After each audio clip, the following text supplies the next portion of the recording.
Hi, everyone, and welcome to a very special episode of This Week in Crypto Philanthropy. Again, my name is Nick Mikhalevsky, Senior Sales Manager here at The Giving Block. And with me today is Eva Velasquez, President and CEO of the Identity Theft Resource Center, the ITRC. Thanks for joining me today, Eva. Oh, it's such a pleasure to be here, Nick. And hello, viewers and listeners. I'm really glad to have this conversation.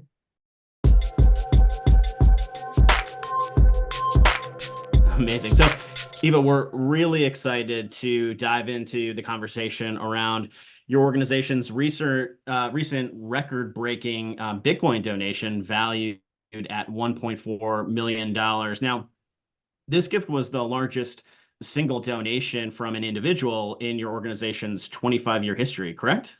Oh, that's right. It's been a huge game changer. It's been so valuable to us.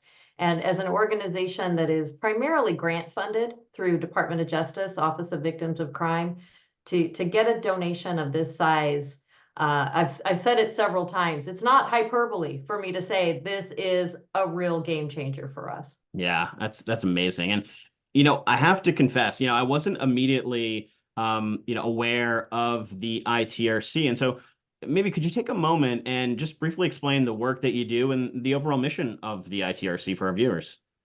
Well, we've been around for 25 years, and we were founded to empower and guide all stakeholders, so victims, consumers, businesses, and government, to reduce the risk of identity crime victimization and to recover from it. So we're the only national organization that provides free one-on-one direct identity recovery services to the public. And we do that through a call center that's staffed by knowledgeable, trauma-informed advisors. You can call the toll-free number. You can live chat with us on our website. You can send us SMS text to chat. Heck, carrier pigeon, smoke signal, whatever way you want to interact with us and get your needs met, we're available for that. But that's a big part, and that's the heart of our mission, but it's not the only thing we do. We do a lot of research in this space. We do a lot of advocacy to help educate decision makers and lawmakers about the solutions that are available, the real impacts of this crime. I mean, we really do have our fingers in a lot of pies, and a lot of our educational content. Again, it's all available for free. All of our research is available for free. You're not going to get stuck behind a paywall. Our whole point is to get this information out there and to empower people to protect their identities.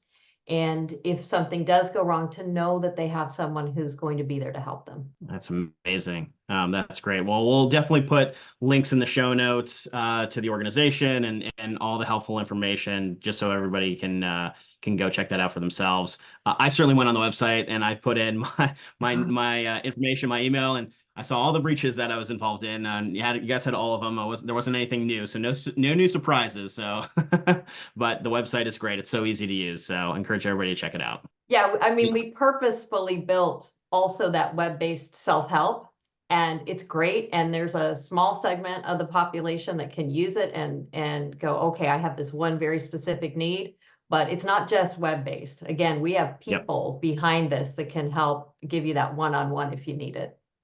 Amazing.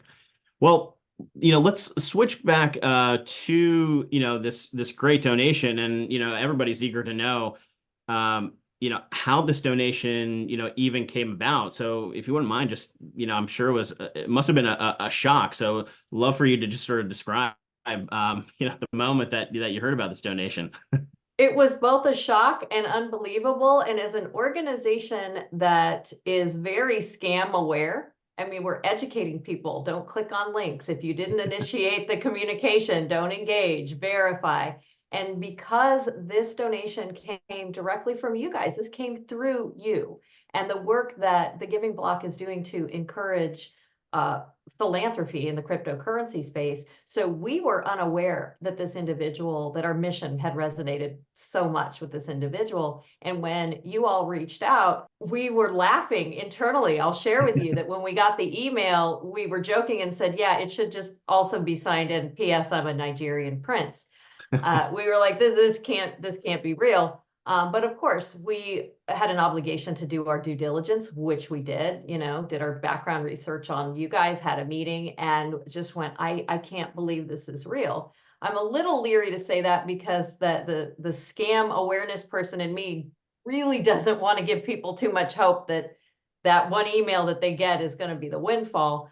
It's so very rare, but it happened this time. In this instance, it was real and the beginning of a great relationship with the Giving Block. Yeah, that's fantastic. And yeah, we always if it's one good side effect, or I shouldn't say one, but a nice side effect of sort of the crypto ecosystem, it's to be circumspect and have good, Mhm. online hygiene. And we're certainly aware of some of the less savory side of the industry, but the crypto community is extremely generous and extremely philanthropic, and it was great that this was a complete home run for everybody involved. Yeah, would love to hear also, this donation, um, talk about, for the ITRC, because as an organization, you're on sort of the smaller side, an Mhm. organization with revenues of about $2 million. So a $1.4 million donation, as you said, is a game changer. Would love to hear, how this is going to expand, your services or what investments you're making because of such a huge donation like this. Well, there's a couple of pieces there, and yes, as a small organization, we're just not used to getting donations of this size, and I think that that's an important piece of this conversation because I do think there are smaller organizations that may be thinking, is this something I should explore? And I would say yes, I would definitely encourage that.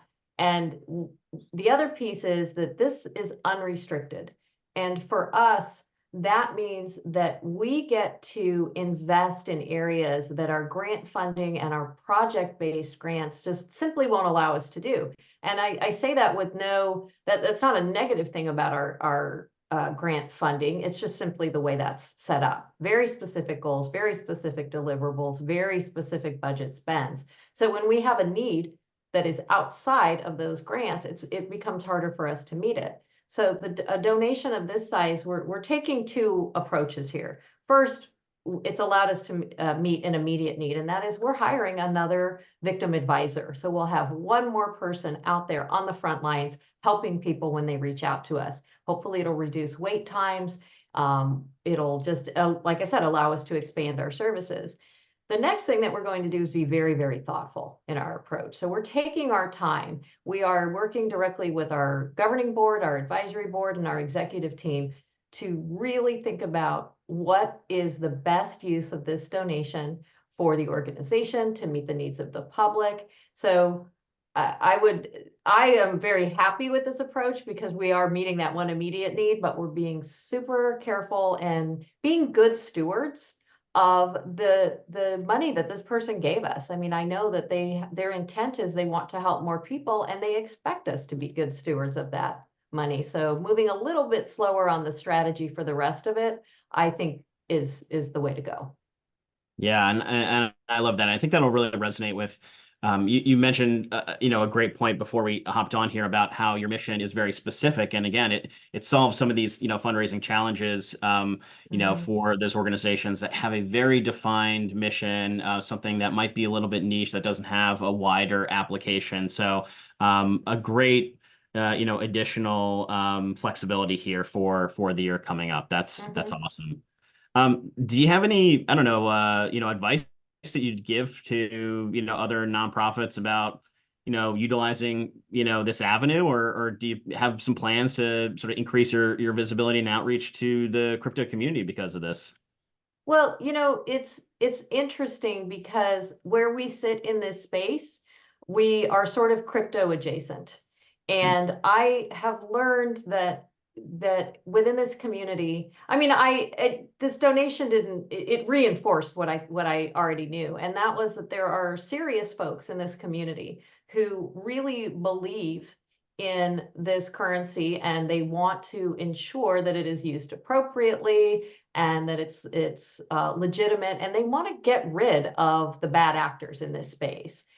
And we sit on the side where we are generally talking to the people who have been victimized by those bad actors. And it can be in a number of areas, from the crypto investment schemes to using crypto as the payment method for something that's not legitimate.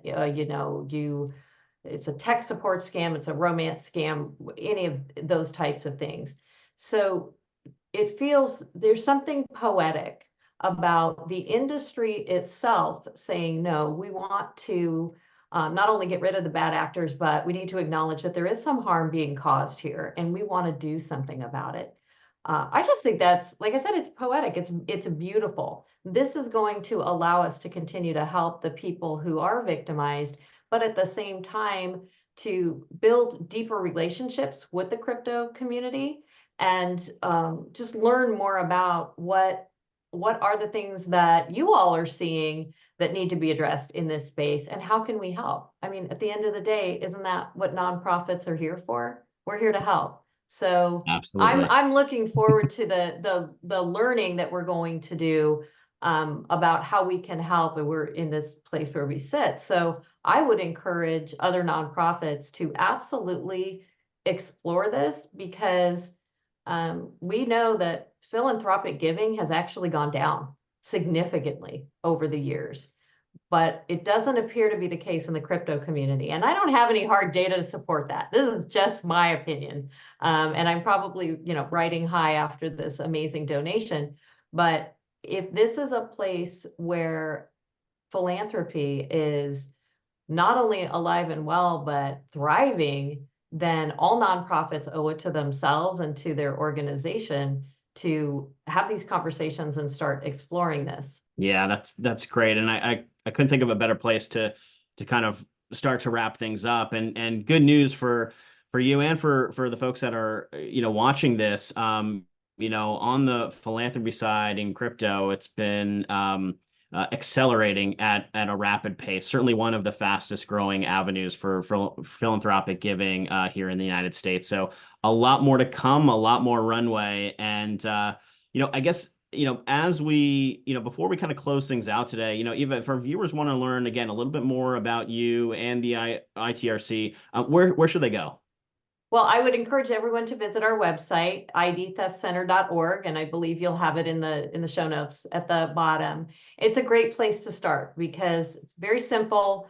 It's your life, your identity. Are you a victim? Are you a consumer? Are you a business? And we'll lead you down that path. You can also, engage with us on social media. You can engage with our newsletter. We have an In the Loop newsletter that comes out once a month. I promise we don't oversend things. You won't get spammed by us. And looking at our research reports. Now, while a lot of those reports are written for audiences like again, decision makers, policy makers, those types of folks, I think that it can at least give you some insight into how big of a problem this is, and how your identity is tied to, gosh, so many different aspects in your life. It's how you, for digital only transactions, it's definitely, it's how you shop, it's how you bank, it's how you renew your credentials with government agencies, file your taxes most of the time. So your identity is a critical part of your life. It's not just for, people in Washington, D.C. or people in the tech industry. We all need to understand how it's working, and we have all of that information available to you for free, and it's credible information. You don't have to worry that,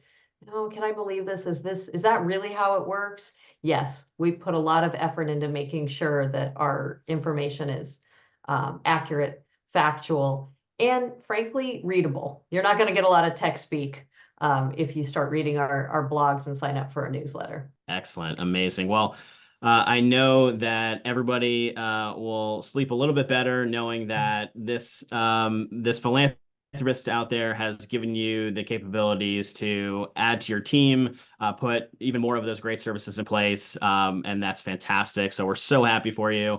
It was great having this chat today. We'll have all of those links in the show notes. And with that, on behalf of the Giving Block team, we're so happy that this was a great result here. We wish you all the best, and we'll look forward to seeing more of the great things coming out of the ITRC and crypto philanthropy in general. Thanks for joining us today, Eva.